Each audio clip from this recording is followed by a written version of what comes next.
Hello everyone, I welcome you back at the platform of mandarin academy. हम जो international relation के topics कर रहे थे हमारे मेंस के सिलेबस के अकॉर्डिंग, तो उसमें हमने emerging world order in the post cold war era वो कंप्लीट किया था। फिर हमने यूएसए की हेजमनी, उसके बाद उसके रेजिस्टेंस, ये वाले टॉपिक कवर किए थे। करंट अफेयर से जो चीज़ें लिंक थी वो हमने उसमें इंटीग्रेट की थी, क्योंकि हमने देखा है कि मेंस के एग्ज़ाम में करंट अफेयर से लिंक वो चीज़ें हैं वो काफ़ी ऐड होती हैं। आज जो हम थर्ड टॉपिक उठाने वाले हैं वो टॉपिक हमारे सिलेबस में अगर कंटिन्यूसली हम जैसे पढ़ रहे हैं तो यूनाइटेड नेशन और उसकी रीजनल ऑर्गेनाइजेशंस हमारा टॉपिक है। तो हम उसके बारे में पढ़ें तो हम डायरेक्टली मूव करते हैं, जो हमने एक बार देखा उसको हम देख लेते हैं, रिवाइज करते हैं और उसके बाद आगे बढ़ते हैं। तो हमने स्टार्ट किया था emerging world order in the post cold war era. यहाँ पे हमने वर्ल्ड ऑर्डर की बात की थी अलग अलग। उसके बाद कोल्ड वॉर के बाद में जो वर्ल्ड ऑर्डर स्टार्ट हुआ जो आज भी चल रहा है उसके बारे में चर्चाएं की। कोल्ड वॉर के बारे में चर्चा की हमने, नेशन स्टेट की देखी, फॉल्ट लाइंस क्या है, यूएसए और रशिया की जो आपस के अंदर जो द्वंद्व चल रहा था वो देखा। फिर हमने एक सर्कुलर चैनल बताया था जिसमें मैंने बताया था आपको कि किस प्रकार से कि जो वॉर होता है वो आइडियोलॉजी का होता है, रिसोर्सेज का होता है। फिर उन चीज़ों के माध्यम से कहीं ना कहीं दो राष्ट्रों के बीच में कोई फॉल्ट लाइन होती है, उस फॉल्ट लाइन का इस्तेमाल किए करते हैं। और फॉल्ट लाइन का इस्तेमाल करते हुए क्या किया जाता है कि दो राष्ट्रों को आइडियोलॉजिकल आधार पे लड़ाया जाता है, विचारधाराओं के आधार पे। फिर पोलराइजेशन होता है, अलायंस बनते हैं, अलायंस बनने के बाद प्रॉक्सी वॉर होता है और उसके आधार पर ही किसी की हेजमनी एस्टेब्लिश होती है, जैसे यूएसए ने की। ये सब करने के बाद जैसे मैंने ये आपको सर्कल बताया था कि इस तरह से आप अपने एग्ज़ाम में ड्रॉ कर सकते हो, अच्छे मार्क्स मिल सकते हैं। फिर हमने बाद में जो इमर्जिंग वर्ल्ड देखा, ये सारे आप जाकर के प्रीवियस क्लास देखेंगे तो आप यहाँ से क्लैरिफाई हो जाएगा। तो लेट्स मूव, आगे बढ़ते हैं हम। और मैंने एक क्वेश्चंस दिया था, अगर जिन्होंने लिखा उनका चेक होगा, उनको मिल गया होगा। अदरवाइज़ अभी भी कोई लिखना चाहता है तो ही कैन रीसेंड इट। तो आज की क्लास में हम डिस्कस करेंगे जो हमारा टॉपिक है वो है United nation,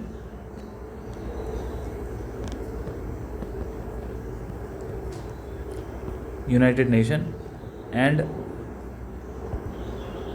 regional organization. UN की जो संस्थाएं हैं उसके भाग हैं और उसके बाद हम उसकी रीजनल ऑर्गेनाइजेशन को देखेंगे। वर्तमान में आप जानते हैं कि यूनाइटेड नेशन के अंदर रिफॉर्म्स की बड़ी चर्चाएं चल रही है, क्योंकि देखा गया है कि वो काफ़ी कई जगहों पर वो इफेक्टिव नहीं हुआ है और जो वर्तमान विश्व का परिदृश्य है उसके अंदर यूनाइटेड नेशन के अंदर रिफॉर्म की आवश्यकता है। तो सबसे पहले हम ये देखते हैं आखिर यूएन है क्या। तो यदि हम देखें यूएन क्या है तो आपको पता है कि ये एक इंटरनेशनल ऑर्गेनाइजेशन है और इंटरनेशनल ऑर्गेनाइजेशन के अंदर वर्तमान के अंदर इसके अंदर 193 मेंबर्स हैं। जो 193 मेंबर्स हैं इन्होंने आपस में इकट्ठे होकर इस संस्था का निर्माण किया था। एक हिस्ट्री है छोटी सी, वो हम देख लेते हैं कि एक्चुअली इसकी फाउंडेशन तो कब हुई, 1945 में। लेकिन 1945 से भी थोड़ा सा पीछे इसका एक इतिहास है। जैसे आप जानते हैं कि एक, अगर आपको पता हो तो इंटरनेशनल पीस कॉन्फ्रेंस हुई थी 1899 के अंदर। वहाँ से फिर चीज़ें जब देखा, लीग ऑफ नेशन बना। लीग ऑफ नेशन जो ट्रीटी ऑफ वर्साई के बाद 1919 में एस्टेब्लिश किया गया था, वो इंटरनेशनल पीस को अचीव नहीं कर पाया। जब वो अचीव नहीं कर पाया तो वहीं से जो यूनाइटेड स्टेट्स के प्रेसिडेंट थे, उस वक्त के जो प्रेसिडेंट थे वो फ्रैंकलिन रूजवेल्ट, ये उस वक्त के अमेरिका के प्रेसिडेंट थे। और फ्रैंकलिन रूजवेल्ट ने यूनाइटेड नेशन का कंसेप्ट लेके आया, उन्होंने ये टर्म कॉइन की और इसी के साथ एक डॉक्यूमेंट पब्लिश किया गया 1942 में, जिसको हम declaration by the United Nations कहते हैं। तो यही डॉक्यूमेंट था जिस वक्त जो स्टार्टिंग के मेंबर्स थे उन्होंने उसमें साइन किए। और एक्चुअली जो उसको लाने का मकसद था, आप जानते हैं हम वर्ल्ड वॉर के अंदर एक्सिस पावर्स के बारे में पढ़ते हैं और इसी एक्सिस पावर को एक कॉमन वर्ड है जिसके अंदर रोम, बर्लिन, टोक्यो, ये एक्सिस कहा जाता है। आप समझ गए। तो जो इटली था, उसके बाद आपका जर्मनी था और जापान था, इनका ये जो एक्सेस था, इटली, जर्मनी और जापान, इन तीनों एक्सिस पावर के जो इसके खिलाफ इन्होंने ये एक यूनाइटेड नेशन की संस्था 1942 में जब वर्ल्ड वॉर चल रहा था उसी दौरान लेके आए थे और कोशिश करी कि हम इनको बाउंड करें, बाउंड करने के बाद एक शांति बनाने का प्रयास करें। ठीक है। फिर अल्टीमेटली 1945 में जब वर्ल्ड वॉर ख़त्म हो गया, कंट्रीज़ आई, उन्होंने साइन किए और यूनाइटेड नेशन का एक चार्टर बनाया गया और इंडिया भी उसके अंदर जुड़ गया। अब ये तो यूएन की एक स्टोरी हो गई कि एक्चुअली ये इसे कैसे इसका जन्म हुआ। बस आपको ये याद रखना है कि वर्ल्ड वॉर 2 के बाद 1942 में इसका चार्टर लाया गया, 1945 के अंदर ये बन गया। जो इसका ये कॉइन था टर्म, वो यूएसए के प्रेसिडेंट थे हमारे फ्रैंकलिन रूजवेल्ट, ये टर्म इन्होंने कॉइन की थी। और इसका क्या एम था, किस लिए इसको लाए, तो आप जानते हैं जैसे league of nation first world war के बाद लाई, वो फेल हो गई, तो इनका एक प्रयास था कि विश्व में दोबारा युद्ध ना हो, तो इसलिए लीग ऑफ नेशन की जगह पे अब क्या गया, यूनाइटेड नेशन, क्योंकि उसमें कुछ फेलियर्स थे। अगर आपने प्रीवियस क्लास में देखा होगा तो मैंने बताया था कि लीग ऑफ नेशन का जो एस्टेब्लिश था ना, वो उसमें क्या था, एक आप कोलोनियलिज्म की समस्या थी, उसको आप ख़त्म नहीं कर पाए, उपनिवेश की बात की समस्याओं को ख़त्म नहीं कर पाए, और उसके अलावा ये भी देखा गया उपनिवेश के साथ जो रेशियल थ्योरी थी, रेसिज्म की बातें चलती थी, अश्वेतवाद, श्वेत और अश्वेत, इनके बाद का जो बीच का द्वंद्व था वो भी सॉल्व नहीं पाया। इन चीज़ों को ख़त्म करने के लिए ही 1945 का जो ये यूएन है वो एस्टेब्लिश हो पाया, क्योंकि जो एक तो उपनिवेश की अवधारणा ख़त्म कर दी गई, विश्व के देशों को आज़ाद किया गया, जो भी कॉलोनी बना रखी थी जिन राष्ट्रों ने उसके ऊपर प्रेशर बनाया गया। और इसका एक और कारण ये भी है कि वर्ल्ड वॉर के बाद उनकी आर्थिक हालात भी ख़राब हो गए थे, जिस कारण से चीज़ें आई। अब जब यूएन चार्टर की आप बात करते हो तो हमें ये समझना है कि आखिर इसके अंदर कौन से मेन कॉम्पोनेंट्स हैं। ये जो मेन कंपोनेंट की बात करें ना, इसका मतलब क्या है कि इसके अंदर कौन सी संस्थाएं हैं, और वो संस्थाएं जो इसका मुख्य भाग हैं। सबसे पहले यूनाइटेड नेशन, जब हम 193 देशों की बात करते हैं, 193 कंट्रीज़ की, आपके दिमाग में आना चाहिए सबसे पहले जनरल असेंबली,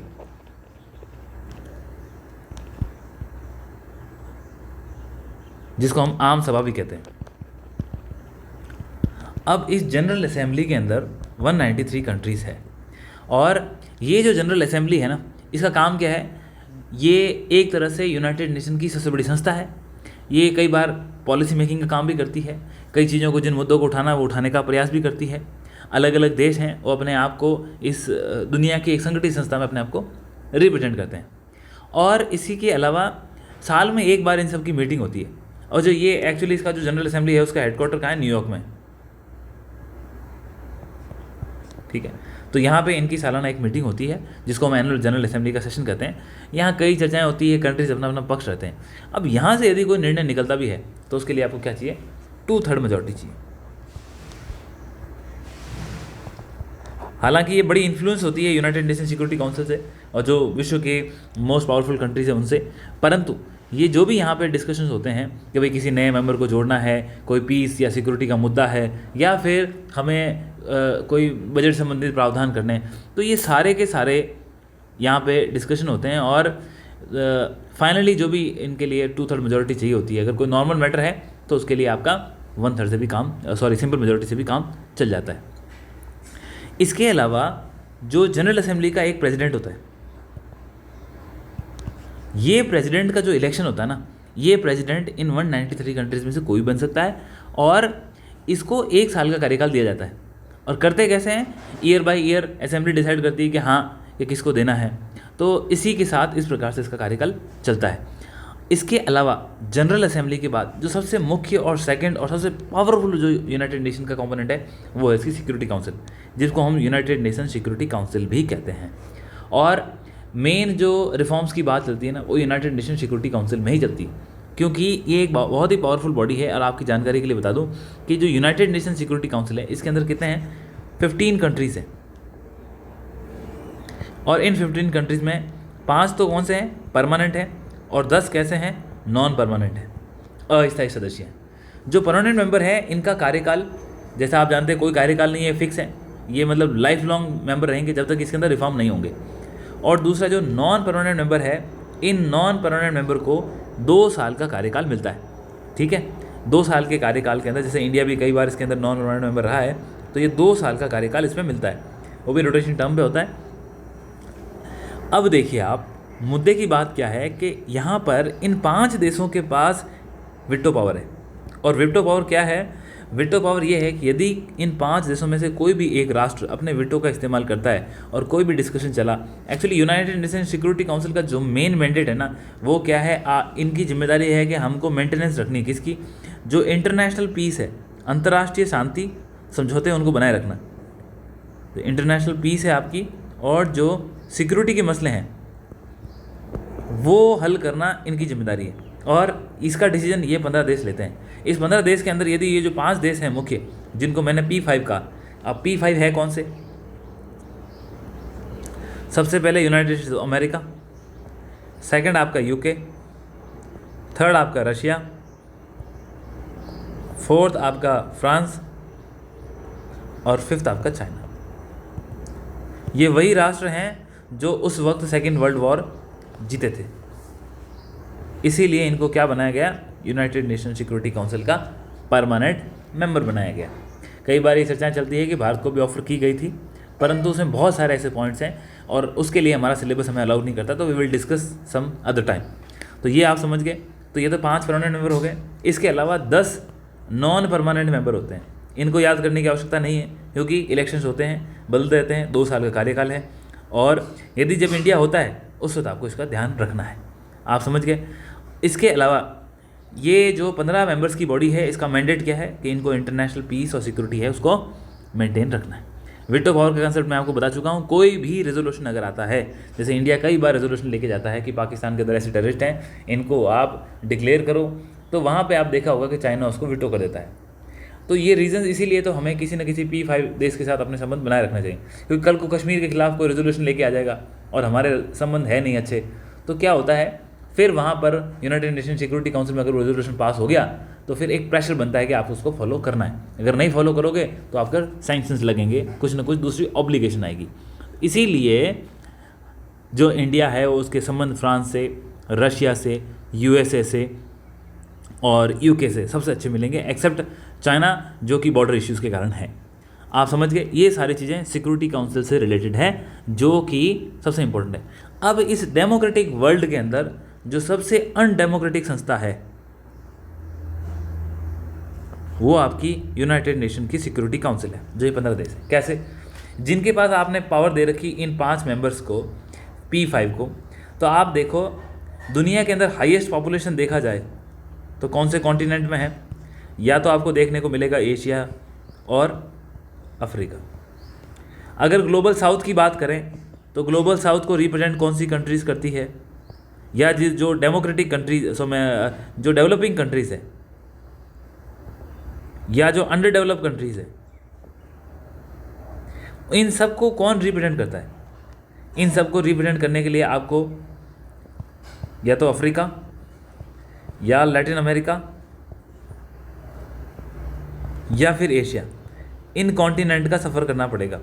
यानी कि विश्व की हाईएस्ट पॉपुलेशन जिस कॉन्टिनेंट में रहती है वहाँ से कौन सी कंट्रीज है यूनाइटेड नेशन सिक्योरिटी काउंसिल में? सिर्फ एकमात्र राष्ट्र है, कौन सा है? चाइना। और जिसके खुद के प्रिंसिपल कैसे नहीं है? डेमोक्रेटिक नहीं है। दूसरा, जो विश्व का हाईएस्ट नेशंस, जैसे कॉन्टिनेंट 55 कंट्रीज आती है किसके अंदर? अफ्रीका के अंदर, और एक तरह से लैंड मास के हिसाब से काफ़ी बड़ा कॉन्टिनेंट है, तो अफ्रीका से कोई रिप्रेजेंटेशन नहीं है। उसके बाद जो लैटिन अमेरिका है, दक्षिणी आपका अमेरिका है, इससे भी आपको कोई रिप्रेजेंटेशन नहीं मिलता। आप समझ रहे हैं? तो विश्व के 3 बड़े बड़े भूभाग जहाँ पे मानवता की सबसे ज़्यादा संख्या रहती है, वहाँ से आपको कोई रिप्रेजेंटेटिव नहीं मिल रहा। और उसके बाद यूरोप, जो एक छोटा सा कंट्रियों का समूह है, उस यूरोप को यदि आप देखेंगे तो यूरोप के अंदर भी आपको क्या दिखेगा? वहाँ से आपको फ्रांस मिलेगा, वहाँ से आपको इंग्लैंड मिलेगा या UK मिलेगा, वहीं से आपको जो रशिया है उसकी पावर भी वहीं से सेंट्रलाइज होती है। तो इतनी बड़ी बड़ी पावर आपको कहाँ से मिलेगी? ये आपको पावर्स मिलती है।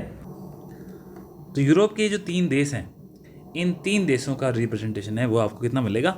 हाईएस्ट मिलेगा। तो यहाँ से आप सोचिए P5 के अंदर 3 देश कहाँ से आ रहे हैं? यूरोप से आ रहे हैं, जबकि लैटिन अमेरिका, अफ्रीका और एशिया, वहाँ से सिर्फ एकमात्र कंट्री आती है, और वो भी ऐसी कंट्री है जो खुद कैसी है? अनडेमोक्रेटिक। आप समझ गए? तो ये एक चैलेंजिंग टाइम है यूनाइटेड नेशन सिक्योरिटी काउंसिल का। अब मैं आपको थोड़ा सा एक इंटरेस्ट के लिए बता देता हूँ कि आखिर जिस हम यूनाइटेड नेशन सिक्योरिटी काउंसिल की बात करते हैं, UNSC की बात करते हैं, वहाँ पे आखिर ये वीटो पावर क्यों है? जैसे जब लीग ऑफ नेशन बनाई गई थी ना,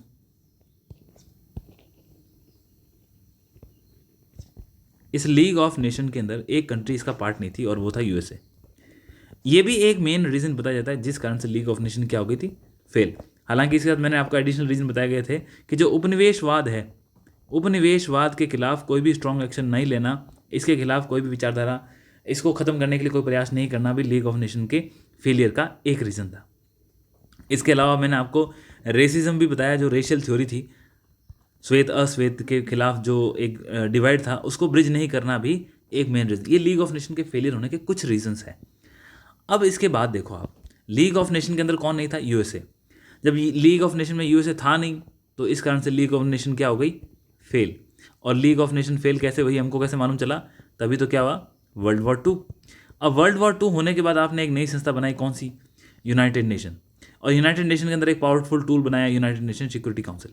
लेकिन इस यूनाइटेड नेशन सिक्योरिटी काउंसिल के अंदर भी एक कंट्री इसका पार्ट बनने के लिए तैयार नहीं हुई, वो कौन थी? यूएसए।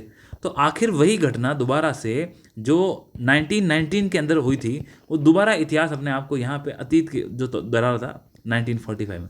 अब आप कहोगे सर यूनाइटेड नेशन का जो कॉइन है वो भी तो खुद जो यूएसए के प्रेसिडेंट थे फ्रैंकलिन रूजवेल्ट, उन्होंने टर्म दी थी और फिर वो खुद नहीं आ रहे।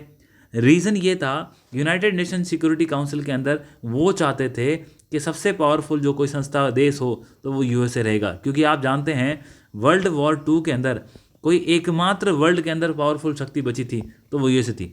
इसको चैलेंज करने के लिए रशिया था, यानी कि यूएसएसआर, सोवियत संघ था, परंतु ज़्यादा पावरफुल कौन था? यूएसए, क्योंकि इसने वर्ल्ड वॉर सेकेंड को फाइनेंस किया। आखिर में इसमें एंट्री मार के जो फाइनल टच था, इसने एटम बॉम्ब्स गिराए, तो कुछ चीज़ों ने इसको पावरफुल बना दिया। तो यहाँ पे ये रियलाइज़ हुआ नहीं कि यूएसए को तो साथ में लेके आना पड़ेगा। तो यूएसए को साथ में लाने के लिए ही उस वक्त यूएसए हट गया, बोला मेरे को वीटो पावर चाहिए। तो इकलौते तो इसको वीटो कैसे देते, तो इसलिए बोले जो परमानेंट 5 मेंबर हैं उन सबको वीटो दे दिया गया। आप समझ गए?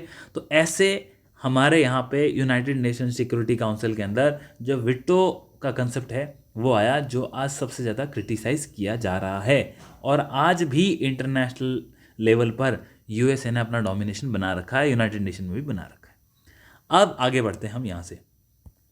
अब आगे बढ़ते हैं तो हम आगे चल के देखते हैं कि हमने 2 अंक की बात कर ली, एक जनरल असेंबली और दूसरा हमने देखा यूनाइटेड नेशन सिक्योरिटी काउंसिल। जो इसके बाद तीसरी जो मुख्य संस्था है किसकी? यूनाइटेड नेशन की, वो है economic and social council.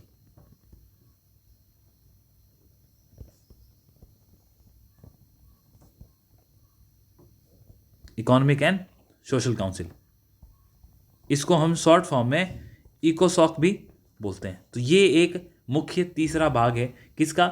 United nation का। अभी करता क्या है? यूनाइटेड नेशन सिक्योरिटी काउंसिल का मैंडेट है सिक्योरिटी वगैरह। बाकी जितनी संस्थाएं हैं ना, मोस्टली आपको क्या मिलेगी, इनका काम होगा कोऑर्डिनेशन करना है, आपको पॉलिसी बनानी है। उसके बाद कोई भी, अब जैसे इकोनॉमिक एंड सोशल है तो आपको किस प्रकार के इकोनॉमिक रिफॉर्म्स की ज़रूरत है, आर्थिक सुधार, कौन से सामाजिक सुधार की आवश्यकता है। तो ये जो रिफॉर्म्स होते हैं, इन रिफॉर्म्स की बात कौन करेगा यूएन के अंदर?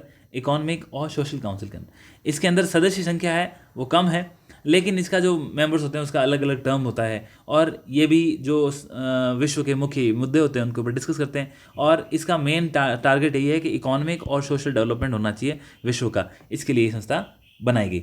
अगर आप इस संस्था के अंदर जाओगे ना, आपको बहुत सारी संस्थाएं मिलेगी, क्योंकि अगर आप सोशल वेलफेयर की बात करो तो लेबर के वेलफेयर के लिए आपको क्या चाहिए? International Labour Organization. तो आईएलओ किसके अंदर है? आईएलओ आपको ये जो इकोसॉक है उसी का एक भाग है। परंतु आईएलओ की एक्चुअली इसका गठन कब हो गया था? इसका गठन लीग ऑफ नेशन के साथ ही हो गया था 1919 में। परंतु यहाँ पे जब ये आपका यूनाइटेड नेशन बना तो इसके अंदर जो हमारी इकोनॉमिक और सोशल काउंसिल थी उसके अंदर एक स्पेशलाइज एजेंसी के माध्यम से इंटरनेशनल लेबर ऑर्गेनाइजेशन को एस्टेब्लिश किया गया। दूसरा आपने देखा होगा फूड एंड एग्रीकल्चर ऑर्गेनाइजेशन है जो हमारी FAO। तो ये भी क्या करती है? एग्रीकल्चर सेक्टर के अंदर कई प्रकार की जो रिपोर्ट्स लेके आती है। तो ये भी स्पेशलाइज एजेंसी किसके अंदर है?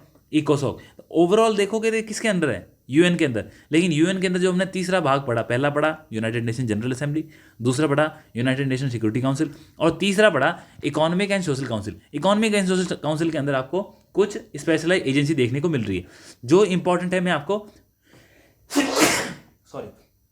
जो इंपॉर्टेंट है आपको मैं वही बताऊंगा। जैसे आईएलओ की बात की, इंटरनेशनल लेबर ऑर्गेनाइजेशन, फिर हमने फूड एंड एग्रीकल्चर ऑर्गेनाइजेशन की बात की, FAO, और तीसरी जिसे आप जानते हैं UNESCO, United Nation Education Scientific and Cultural Organization, UNESCO. ठीक है, तो जो यूनेस्को है ये भी एक स्पेशलाइज एजेंसी है, आप जानते हो, और ये किसका पार्ट है? इकोसॉक का।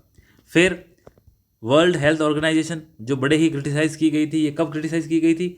ये क्रिटिसाइज़ की गई थी कोविड के टाइम पे। और अभी रिसेंटली आपने देखा है कि ये दोबारा से चेतावनी दे रहा है कि जो बर्ड फ्लू है वो कहीं दोबारा कोई सीरियस इशू ना बन जाए। हो गया, ये वर्ल्ड हेल्थ ऑर्गेनाइजेशन हो गया। इसके अलावा जो आपका वर्ल्ड बैंक के अंदर ग्रुप है, वर्ल्ड बैंक के अंदर जो भी हमारे ग्रुप्स हैं, वो भी किसका पार्ट है? इकोसॉक का पार्ट है। और फिर इंटरनेशनल जो हमारा मैरीटाइम ऑर्गेनाइजेशन है या सिविल एविएशन है, ऐसी बहुत सारी संस्थाएं हैं जो किसका पार्ट है? इसका पार्ट है। इसके अलावा ये मैंने आपको मुख्य संस्थाएं क्यों बताई?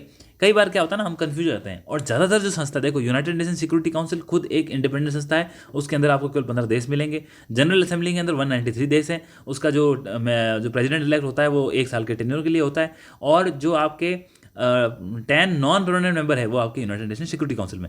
बाकी अगर कुछ भी आपको कोई संस्थाएं कहीं से आ जाती है तो generally economic and social council के अंदर, इसके अंदर आपकी एक्सपर्ट बॉडीज़ भी है, कुछ अडॉक भी बनाते हैं, कुछ स्पेशलाइज एजेंसी जो मैंने आपको मुख्य थी वो मैंने आपको बता दी। तो इस प्रकार से जो हमारी यूनाइटेड नेशन की इकोनॉमिक और सोशल काउंसिल है वो ये जो थर्ड पार्ट है, मेन पिलर है किसका? यूनाइटेड नेशन का। डन। तो 3 संस्थाएं देख चुके आप। आई गेस इसका हम वापस एक बार रिवीजन कर लेंगे तो थिंक चीज़ें हैं बड़ी काफ़ी क्लियर हो जाएगी। चौथी जो यूएन की स्पेशलाइज एजेंसी है, सबसे इंपॉर्टेंट भाग है, वो है इसका ट्रस्टीशिप की काउंसिल। कोई भी अगर संघ होता है या फिर कोई भी अगर ट्रस्ट होता है तो उसका जो बोर्ड होता है, उसी प्रकार से हमारे यूनाइटेड नेशन के अंदर ये क्या है? इसके ट्रस्टीशिप काउंसिल है। अब एक्चुअली क्या है, ये आप जानते हैं कि ये ट्रस्ट क्यों बनाया? अगर मान लो कोई ऐसी टेरिटरी हो जो विश्व के अंदर जिसके ऊपर डिस्प्यूट हो, तो उस टेरिटरी को यूनाइटेड नेशन को देना है, तो उसको मैनेज कैसे करेंगे? तो वो इस ट्रस्ट को दे देंगे और ये ट्रस्ट उस चीज़ को मैनेज करेगा। समझ गए आप? तो अगर जैसे आप कोई भी किसी कंट्री की टेरिटरी ले लोगे, यूनाइटेड नेशन को दे दी, तो कल को कोई कंट्री चैलेंज कर ले, कैसे ली? तो ये जो ट्रस्ट बना रखा है, इस ट्रस्ट को मैंडेट दिया गया है कि आप कोई भी टेरिटरी होती है आप अपने पास रखोगे और उसको ऑपरेट करोगे। इसमें आपको इतना ही ध्यान रखना है। इसके बाद जो मेन एक कंपोनेंट हमारा 5th कंपोनेंट है, वो आपका इंटरनेशनल कोर्ट ऑफ जस्टिस। एक इंटरनेशनल क्रिमिनल कोर्ट है, उसको छोड़ दीजिए, इंटरनेशनल कोर्ट ऑफ जस्टिस। देखो नाम उसका याद रखो जो मुख्य है। तो इंटरनेशनल कोर्ट ऑफ जस्टिस है ना, ये ज़्यादा इंपॉर्टेंट है क्योंकि ये यूनाइटेड नेशन के अंदर है। और जो हमारे भंडारी साहब हैं, जो एडवोकेट थे, जो जज हैं यहाँ पे, वो इंटरनेशनल कोर्ट ऑफ जस्टिस के अंदर नियुक्त किए गए हैं। तो यही बात है कि उस संस्था को प्रायोरिटी दो जो यूएन का पार्ट है। तो इंटरनेशनल कोर्ट ऑफ जस्टिस, इसकी भी स्थापना कब हुई? इसकी स्थापना भी यूनाइटेड नेशन की स्थापना के साथ हुई। इसका काम क्या है? तो एक्चुअली ये एक परमानेंट कोर्ट है जो क्या काम करता है, कोई भी जब आपके 2 देशों के बीच में कोई भी विवाद हो जाता है तो मसले यहाँ जाते हैं और यहाँ से सॉल्व होते हैं। आप समझ गए? एक्चुअली इसकी भी स्थापना तो वैसे 1920 में लीग ऑफ नेशन में हो गई थी, क्योंकि जब लीग ऑफ नेशन बनाया वो भी कोई हॉलो नहीं बनाया, उसके भी भाग थे। परंतु आज क्या उसकी रिलेवेंस खत्म हो चुकी, क्योंकि वो संस्था ही खत्म हो गई। बाकी जैसे मैंने आपको बताया लेबर ऑर्गेनाइजेशन है, ये सब पहले भी थी। इंटरनेशनल कोर्ट ऑफ जस्टिस आपका 1920 के अंदर बन गया था, जो कि लीग ऑफ नेशन का पार्ट था। लेकिन जब लीग ऑफ नेशन को रिवाइव किया गया तो ये इसके साथ जोड़ दिया गया। डन। किसी भी संस्था के लिए सबसे जो मेन उसका होता है वो है उसका सेक्रेटरीट। तो जो इसका सेक्रेटरीट है किसका? यूनाइटेड नेशन का, वो इसका मुख्य भाग है। ये इसका जो 6th कंपोनेंट है, इसके अंदर जितने भी इंटरनेशनल यूएन स्टाफ मेंबर्स हैं उन सब का रिकॉर्ड होता है। जो भी कामकाज होता है, यूनाइटेड नेशन जो भी अपने सारे काम करती है, उसका मैनेजमेंट सारा यहाँ से होता है। और उसका जो सबसे जो सबसे चीफ ऑफिसर होता है उसको हम सेक्रेटरी जनरल कहते हैं। आप जानते हैं एंटोनियो गुटेरेस यूनाइटेड नेशन के सिक्योरिटी जनरल हैं और उन्होंने रिसेंटली हमारे मुंबई के अंदर भी विजिट किया था। तो आप समझ गए होंगे कि सेक्रेटरीट या सचिवालय जिसको हम कहते हैं, ये यूनाइटेड नेशन सिक्योरिटी काउंसिल का 6ठा मुख्य भाग है। तो यहाँ पर हमने यूएन और यूएन के 6 मुख्य भाग देख लिए। तो आपने यूएन के बारे में चर्चा कर ली। फिर यूएन के बाद हमने जो 6 भाग देखे वो देख लेते हैं। नंबर 1 कौन सा था आपका? यूनाइटेड नेशन की जनरल असेंबली, आम सभा। उसके बाद यूनाइटेड नेशन सिक्योरिटी काउंसिल। फिर तीसरा भाग था आपका इकोनॉमिक एंड सोशल काउंसिल, इकोसॉक, इसके अंदर स्पेशल एजेंसी वगैरह। फिर ट्रस्टीशिप की काउंसिल और फिर इंटरनेशनल कोर्ट ऑफ जस्टिस और सचिवालय। तो ये 6 मुख्य भाग किसके हो गए? यूएन के अंदर हो गए।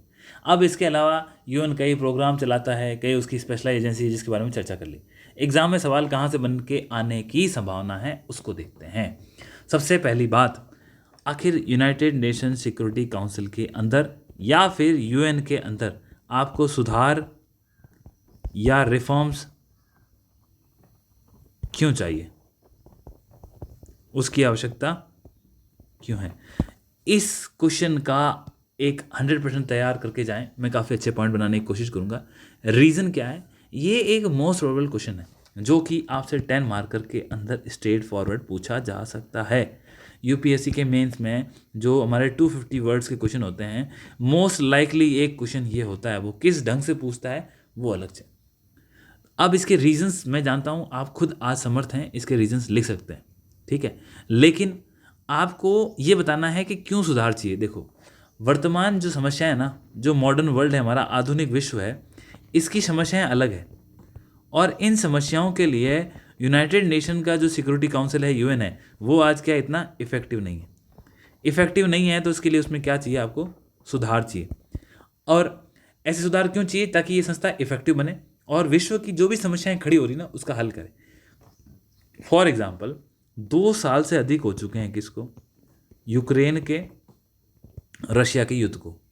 कहीं कोई हमें एक रे ऑफ होप नहीं दिखती है जहाँ से हमें लगे कि युद्ध खत्म हो सकता है। आप जानते हैं कि इजराइल और हमास, अब सोचिए 7 अक्टूबर को ये इंसिडेंट शुरू हुआ था, लेकिन आज भी 7 अक्टूबर के बाद कितने महीने बीत गए? नवंबर, दिसंबर, जनवरी, फरवरी, मार्च, अप्रैल, मई, ऑलमोस्ट 6 मंथ्स कंप्लीट हो चुके हैं और हमें अभी भी ये दिख रहा है कि जो इजराइल है वो साउथ गाजा के अंदर जो राफा करके शहर है वहाँ पे अटैक करने का प्रयास कर रहा है, जहाँ 12 लाख लोग रहते हैं। तो ये विश्व में जो माइग्रेशन की समस्याएं हो रही है, विश्व के अंदर जो ह्यूमैनिटेरियन कंसर्न्स हो रहे हैं, और याद रखना ह्यूमैनिटेरियन कंसर्न आपके सिलेबस में एक डायरेक्ट लाइन लिखी हुई है। माइग्रेशन क्यों बताया? जिस प्रकार से रोहिंग्या रिफ्यूजी का माइग्रेशन हुआ, अलग अलग कंट्रीज़ में गए, जिस प्रकार से सीरिया और इसके आसपास के क्षेत्र में इराक में आईएस के अटैक के बाद लोगों का माइग्रेशन हुआ, जिस प्रकार से आप लैटिन अमेरिका में आज भी कहीं ना कहीं स्लेव ट्रेड के हमके एग्जाम, तो ये चीज़ें हैं ना, ये एक प्रश्न चिन्ह खड़ा करती है यूनाइटेड नेशन के कार्यकाल पे, उसके ऊपर कि आप किसी प्रकार से कोई इफेक्टिव काम कर नहीं सकते। ट्रेड की प्रैक्टिसें आपने स्पेशलाइज एजेंसी बना ली WTO, जो कि क्या हो रहा है? Non functional. तो आप इसको काउंटर करो कि आपकी जो स्पेशलाइज एजेंसी है वो भी ढंग से काम नहीं कर रही। जो आपका मुख्य भाग है यूनाइटेड नेशन सिक्योरिटी काउंसिल है, जिसका मैंडेट है इंटरनेशनल पीस एस्टेब्लिशमेंट करना, वो नहीं कर पा रहा। विटो जैसी शक्तियाँ दे दी है और इसका लिमिटेड यूज़ हो, कोई स्पेसिफिक एरिया में हो, समझ में आता है, लेकिन लोग कंट्रीज़ क्या कर रही है? विटो का इस्तेमाल अपने खुद के एजेंडे को पूरा करने के लिए कर रही है। यानी कि वहाँ आप 193 देशों को रिप्रेजेंट नहीं कर रहे, वहाँ तो आप अपने खुद के जो मुद्दे हैं उसको कर रहे हो। इसके बाद आप ये देखो ना, इसके पास कोई अपनी खुद की इंडिपेंडेंट मिलिट्री विंग तो है नहीं। इसकी पीस कीपिंग फोर्सेस है, लेकिन मिलिट्री विंग अगर होती तो ये कहीं पर भी जाके इफेक्टिव ऑपरेशन करके, तो ये थोड़ा सा कहते हैं ना कोअर्सिव एक्शन, डराने के लिए भी चाहिए होता है और इश्यू सॉल्व होते हैं। पैलेस्तीन का इशू देखो, अपार्थाइड का इशू देखो अफ्रीका में, सीरिया के क्राइसिस देख लो। मुझे आज तक कोई इनसे ऐसा नहीं दिखाया कोई इन्होंने इफेक्टिव काम किया हो जहाँ सॉल्यूशन हो गया। ये मैं तब लिखूंगा जब इन्होंने क्रिटिकली इवेलुएट करने के लिए बोला है और रिफॉर्म की आवश्यकता है। रिफॉर्म हमें 100% दिखाने हैं, क्योंकि आप नहीं दिखाओगे, आपकी कंट्री के प्राइम मिनिस्टर, आपके फॉरेन मिनिस्टर, आपके ऑफिशियल्स, फॉरेन सेक्रेटरी, सारे के सारे बोलते हैं कि रिफॉर्म चाहिए, तो आपका स्टैंड उनसे अलग नहीं हो सकता। आपको चीज़ें दोनों देखनी है, परंतु आपको सच्चाई से अवगत होकर के एक क्रिटिकल और सही डिसीजन लेना है। अब आज भी आप देखो, यूनाइटेड नेशन है ना, जो उसको मेन पॉलिटिकल पावर कहाँ से मिलती है? यूएसए से, चाइना से। उसको फंडिंग कहाँ से मिलती है? यूएसए से। अब वो फंडिंग रोकने की धमकी दे करके अपने गलत एजेंडे या काम पूरे करता है। तो ये दिखाता है कि किस प्रकार से ये जो समस्या है यूएन की, वो मल्टी प्रोंग है, एक तरफ नहीं है, इतना आसान नहीं है।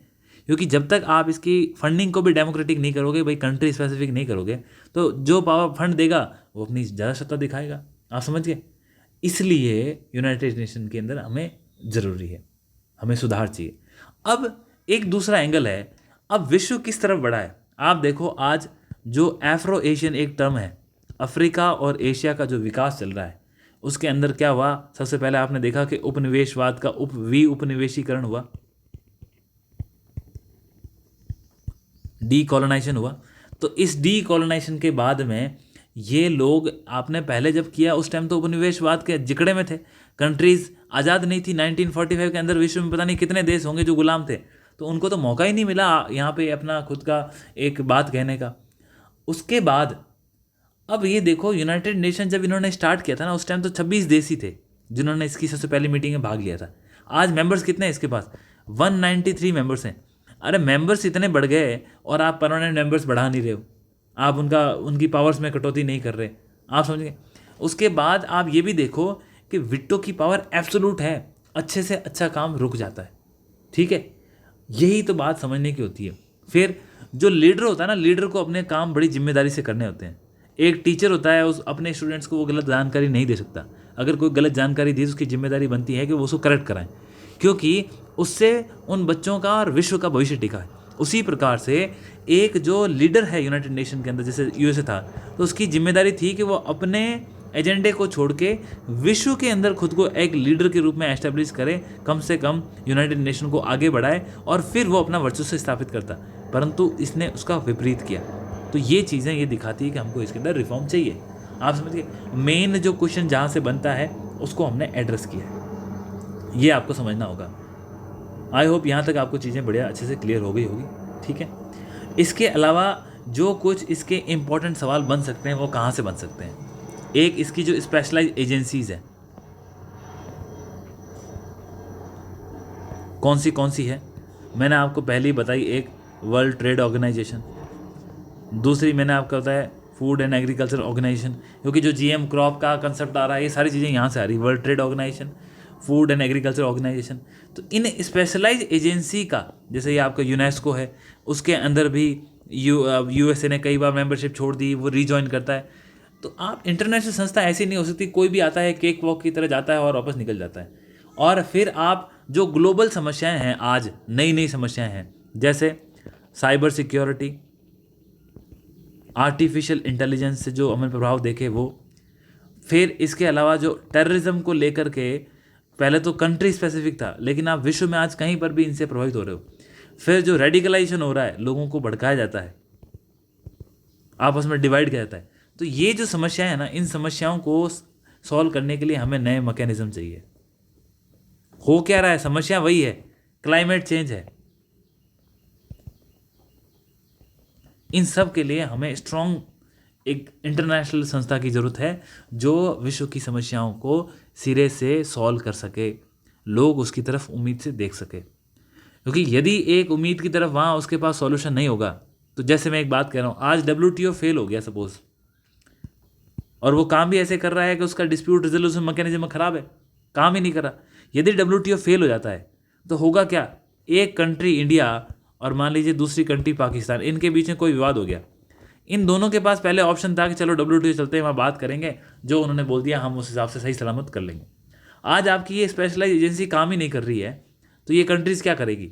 ये अपनी कोई ना कोई खुद की पॉलिसी लाएगी, ये अपनी खुद की पॉलिसी लाएगी। और मैंने आपको कहा था, दुनिया में जिन कंट्रीज़ को अपनी हेजिमनी एस्टेब्लिश करनी होती है ना, वो इन फॉल्ट लाइन का ही वेट करते हैं कि किन राष्ट्रों के बीच में कोई ना कोई द्वंद्व हो रहा है।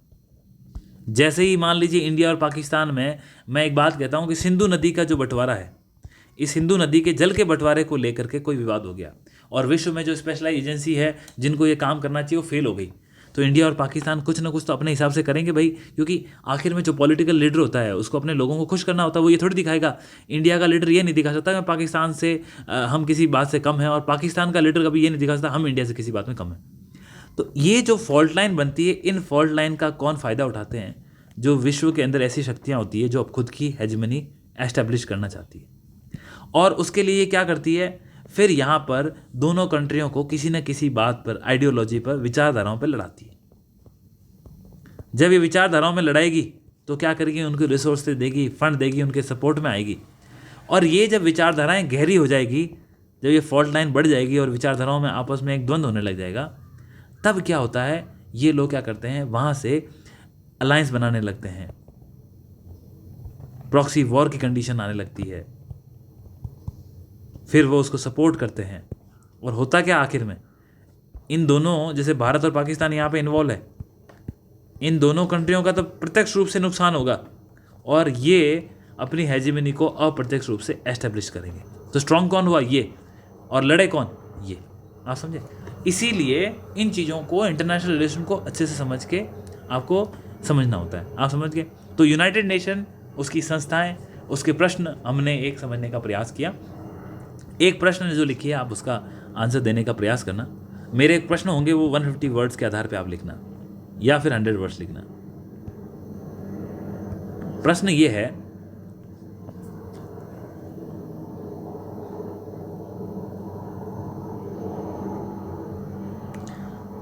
यूनाइटेड नेशन सिक्योरिटी काउंसिल में बदलाव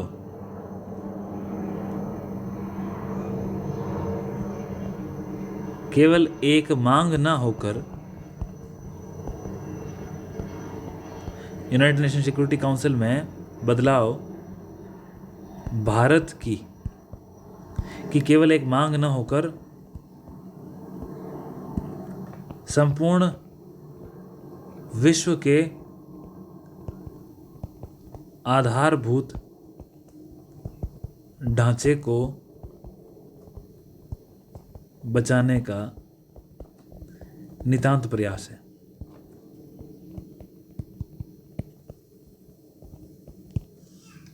यूनाइटेड नेशन सिक्योरिटी काउंसिल में जो रिफॉर्म्स हैं, these reforms are not only demand from India but these are essential requirement to establish the basic structure और protect the basic structure of international world.